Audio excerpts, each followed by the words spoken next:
මම දයාලුවනේ හැමෝම සතුටින් පරිස්සමෙන් ඉන්න ඇති කියලා මම හිතනවා. ඉතින් අද ලස්සන දවසක්. අද දවසේ මොකද වෙන්නේ කියලා බලන්න එන්නවලත් මාත් එක්ක. හදන්නේ ඉස්සෙල්ලාම එහෙම පොල් තෙල් ටිකක් දාගන්නවා. ටිකක් දාගත්තා. ඊට පස්සේ කුරුදු ටිකක් දෙට උළුහල් මේ සේරම මේකට දාගන්නවා. හොඳද? කරපිංචා සුදු ලුණු ඔක්කොම දාලා පස්සේ මිරිස් කුඩුත් දාගන්නවා මේකටම.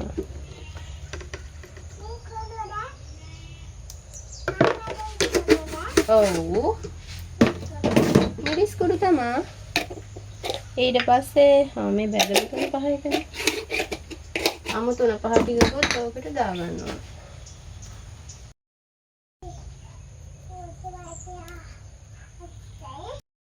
ඊට පස්සේ කහ ටිකකුත් මේ විදිහට දාගන්නවා.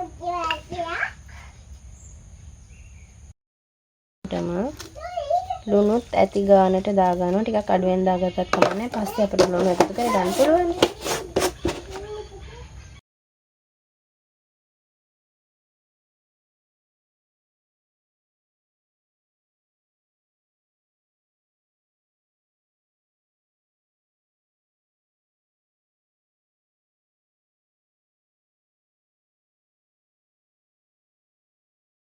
සේරම මේ විදිහට කලවම් වෙලා තියෙනවා. මේකට කැමති නම් වතුර චුට්ටක් දාගන්න පුළුවන්. අපි කෝකටත් වතුර චුට්ටක් එකතු කරගමු.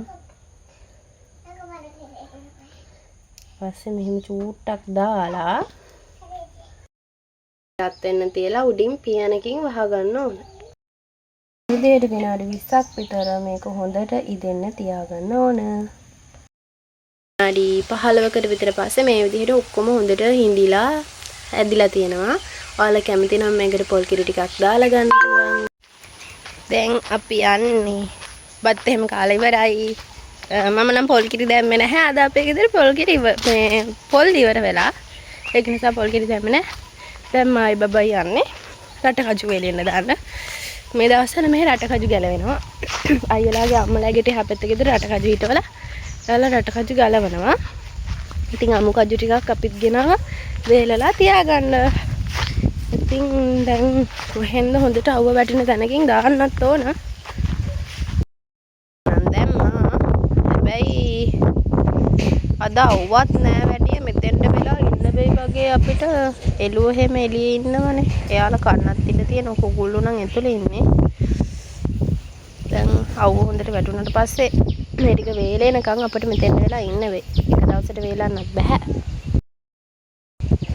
එයා හොඳටම වැඩ. මොකද කරන්නේ? හපුට්ට වගේ ඉඳගෙන යන් දැන් ඇඟ සෝදන්න. අද උදේ ඇඟ සේදුවේ නෑ නේ ඔයාලා.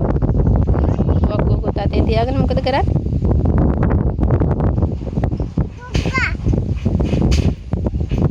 එපා යන්කෝ ඇඟ සෝදගෙන එමු අපි ගිහින්. යනුගේ ඇඟත් සෝදගෙන අපි දැන් මේ යන්නේ අපේ අම්මලාගේ ගෙදරට අම්මලාගේ බයික් එක අරගෙන එන්න. ඉතින් බලන්නකෝ මීට කාලෙකට කලින් මම පෙන්නපු වෙල්යායම දැන් කොළ පාටට තිබුණු ගොයන් ගස් ටික ලා පාටට කහ වීගෙන එනවා. දැන් ගොයන් කපන්න කිට්ටුයිනේ. දැන් ගොයන් පැහෙන කාලේ. පුළුවන්ද දැන් එන උන්ට අරින්න?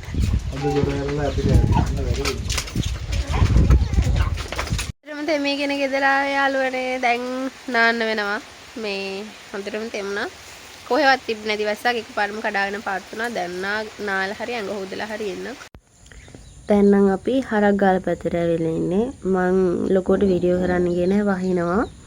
වැස්ස පෑවුවට පස්සේ බබත් නැගිට්ටට පස්සේ තමයි වීඩියෝ එකක් කරන්නේ දැන්. මේ අද හරි ටිකක් අමුතු කම්මැලිකමක් තියෙන දවසක්. ටිකක් වෙනස් දවසක්. මගේ ඔළුව අතරේ දෙනවා. සමහර විට දෙමිච්ච නිසා නිකන් සෙම ඇවිසිලා වගේද දන්නෙත් නැහැ. දැන් ඉතින් මෙයා අඬනවා. අඬනෝ නේද පුතා? ඇයි අඬන්නේ පුතේ? මම නැගිටලා එළියට සෙරෙප්පු දෙකක් දාගෙන ආව ගමන් මෙයා වැටුණා ගේ දොරකඩම. මොකද උනේ ඔයාට? ඈ බබා ලැද්දයිද ඔයාට කියද්දි? අසත්තලා. පුතේ ලැජ්ජයිද කියද්දි? වැටුණා නේද ඩඩොන් ගාලා? දැන් අපි මේ පල්ලෙහාට ඇවිල්ලා ඉන්නේ. එළුවෝයි කුකුල්ලුයි දෙගොල්ලම දැන් ඇරලා ඉන්නේ.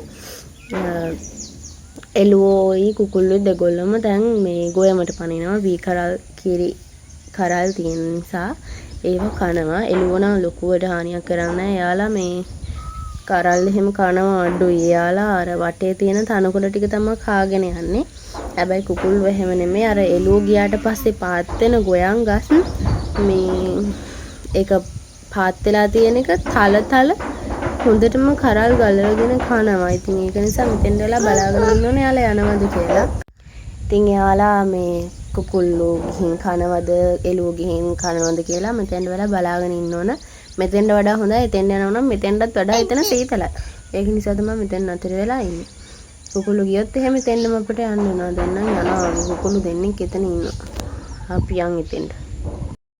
මොකෝ යාලා ඇවිල්ලා අර ඇතුලින් ඉක්කිනා හැම ගොයන් ගහ පාත් කරලා පාග තමයි කන්නේ.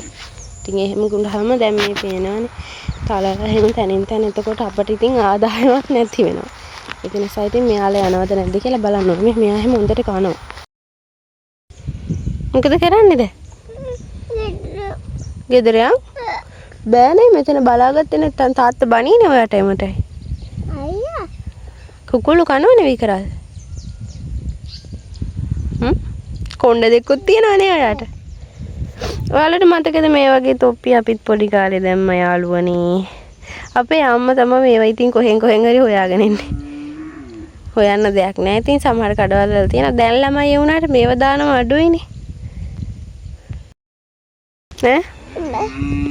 ඇයි? ඔයාගේ පුටුව ගෙනාව නම් වාඩි වෙලා ඉන්නවනේ ඔයත් මෙහෙම බලාගෙන. නෑ. ඇයි?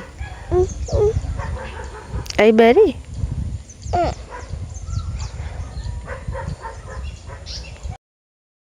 ඔන්න ඔය විදිහට තමයි අපි දැන් මේ වාඩි වෙලා ඉන්න තැන වටපිටාව තියෙන්නේ.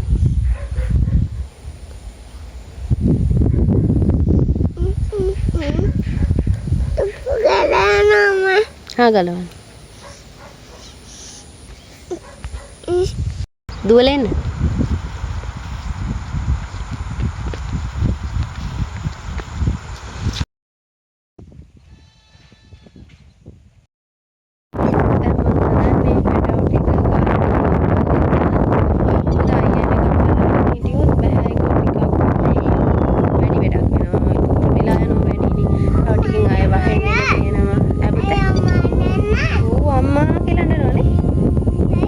නැති හින්දා වෙන්නේ නැති අම්ම කන්න ගිහිල්ලානේ යාලා.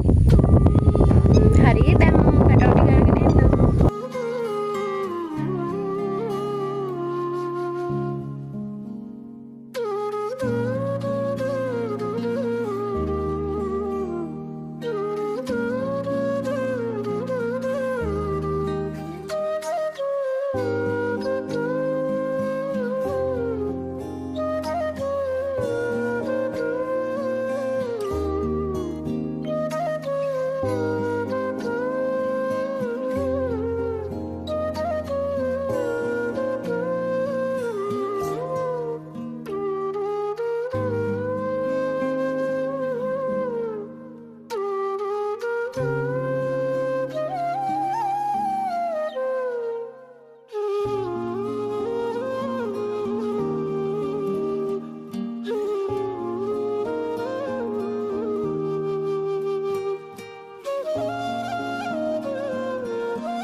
ඔන්න බලන්නකෝ ඈත ඉඳලා නටන්නේ කවුද කියලා මොනරෙක් නටනවා දැක්ක හින්දා දුවගෙන ආව වීඩියෝ කර ගන්න. මං එනවා දැක්කට පස්සේ එයාගේ ගෑනු ළමයි දෙන්න අයියෙන් කෑ ගහන්න ගත්තා. නටන එක නවත්තන්න කියලා වෙන්නේ නැති. මාව දැක්ක විතරයි එයා නටන එක නතර කරා.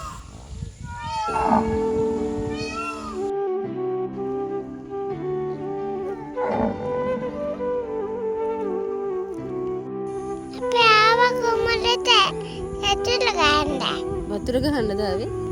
වතුර ගහන්න නෙමෙයි ආවේ. අපි ආවේ කුකුල් වෙලවන්න. කුකුල් වී කන්නේ. කුකුල් වී කන්නේ නේද? දැන් ඇයි ඔයා ඇඬුවේ? ඔයා ඇඬලා කියලා පේනවා. ඇයි ඔයා ඇඬුවේ? තාත්තා මොකද කරේ? ඈ පුතේ? තාත්තා මොකද කරේ? ගැහුවා? බොරු කියන්න එපා. තාත්තා මොකද කරේ? තාත්තා මොකද කරේ? අතහපන්න එපා. කියන්න තාත්තා මොකද කරේ? ඊයා අම්මා ගත්තේ කක්කා. ඊයා. තාත්තා මොකද කරේ කියන්න? එයාටත් කක්කා. කියන්නකෝ. තාත්තා ඔයාව දාලා කොහෙද ගියේ? කොහෙද ගියේ? හරට්ට කන්න ගෙන්න ගියානේ. ඒකට දැන් ඔයා ඇඬුවේ? ඇයි ඉතින් ඇඬුවේ? තාත්තත් එක්ක යන්න බැරි වෙච්ච හින්දාද? ඉතින් ඔයා කියන්න සම්පූර්ණයෙන් බාගෙට කියන්නේ නැතුව. තාත්තා එක්කන් ගියේ නැති හින්දා ඇඬුවේ.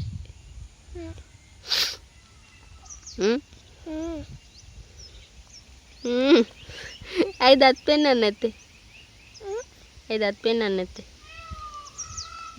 දත් ඉස්සරහට ඇවිල්ලා නේ තියෙන්නේ. ඇයි දත් ඉස්සරහට එන්නේ ඇයි? ඇයි දත් ඉස්සරහට එන්නේ? ඒ පොතෝ ගන්නෑ.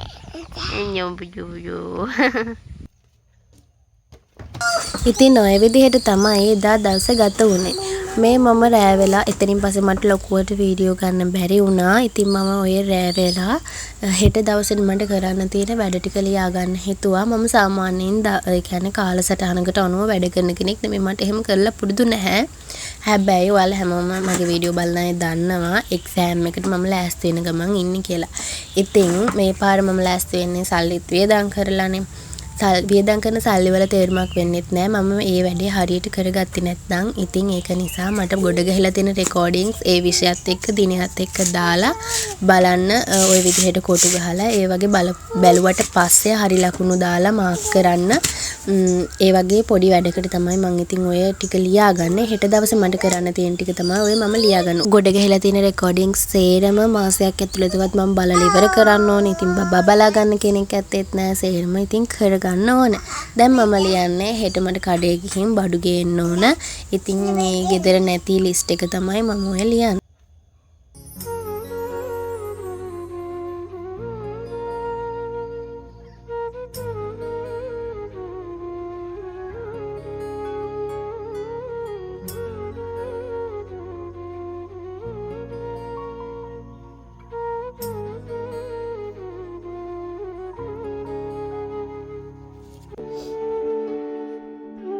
වීඩියෝ එකට කෙනෙක් කමෙන්ට් එකක් දාලා තිබුණා ඔයා ලියන කවිත් එකක් දෙකක් හරි වීඩියෝ වල කියන්න කියලා. ඇත්තටම මම දැන් ලියන එක නතර කරලා අවුරුදු ගාණක් වෙනවා. මේ මම අවුරුදු ගාණකට කලින් ලියපු කවියක්. හෙට ආදරවන්තයන්ගේ දිනයනේ.